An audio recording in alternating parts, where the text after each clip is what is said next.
Hello viewers, আসসালামু আলাইকুম। আজকে আপনাদের জন্য একটি নতুন ভিডিও নিয়ে আসলাম।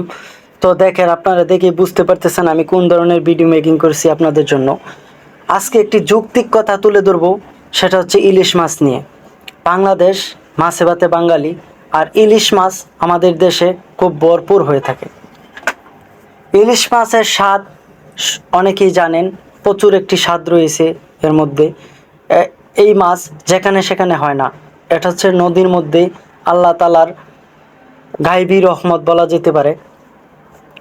তো ইলিশ মাছ সম্পর্কে আমার যেটা বলা সেটা হচ্ছে, আমি জনসাধারণের এবং ক্ষুদ্র থেকে শুরু করে আমাদের দেশে যত প্রকারের মানুষ আছে তাদের সবার পক্ষ থেকে আমার এই ভিডিওটা করা। তো ইলিশ মাছ দেখেন, এটা কেন এত দাম সেটা নিয়ে আমি একটু কথা বলতে চাই। কারণ ইলিশ মাছ হচ্ছে একটি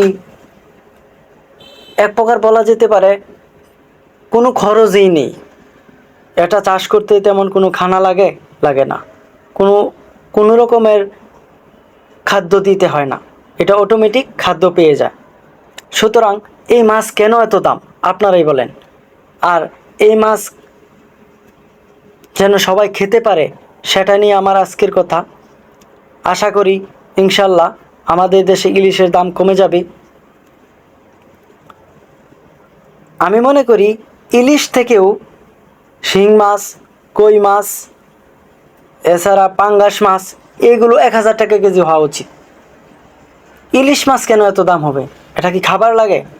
খাবার দিতে হয়, পরিশ্রম করতে হয়, জাস্ট এটা ধরতে হয়, জেলেরা ধরে। তো তাদের পারিশ্রমিক দিয়ে এবং সামান্যতম লাভের মাধ্যমে ইলিশ মাছ সারা দেশে বন্টন করা উচিত। মনে করি সবাই যেন খেতে পারে। দেশের এমনও মানুষ আছে 5 থেকে 7 বছর যাবৎ হয়তো ইলিশ খেতে পারে না। এটা কোনো মিথ্যা কথা না, এটা বাস্তবতা থেকে বলতেছি। অনেক মানুষ আছে আসলে একটা ইলিশ কিনতে গেলে হয়তো তার ঘরে অন্য অন্য তরি তরকারি বা তেল লবণ কেনা হবে না, এই জন্য ইলিশের দিকে তাকিয়ে অনেকেই চলে যায়, ভাবে যে একটা ইলিশ কিনবো, একটা ইলিশ কেনার চেয়ে আমার অন্য অন্য কিছু কেনা অনেক ভালো হবে। তো আমি সবার কাছে একটি আবেদন করতে চাই, সেটা হচ্ছে আপনারা অবশ্যই কমেন্টস করে বলে যাবেন ইলিশ মাছ কত টাকা কেজি হলে সবার জন্য ভালো হয়। অবশ্যই কমেন্টসে বলে যাবেন। এবং পাশে থাকার জন্য সবাইকে অসংখ্য ধন্যবাদ, যারা সবসময় আমার পাশে আসেন।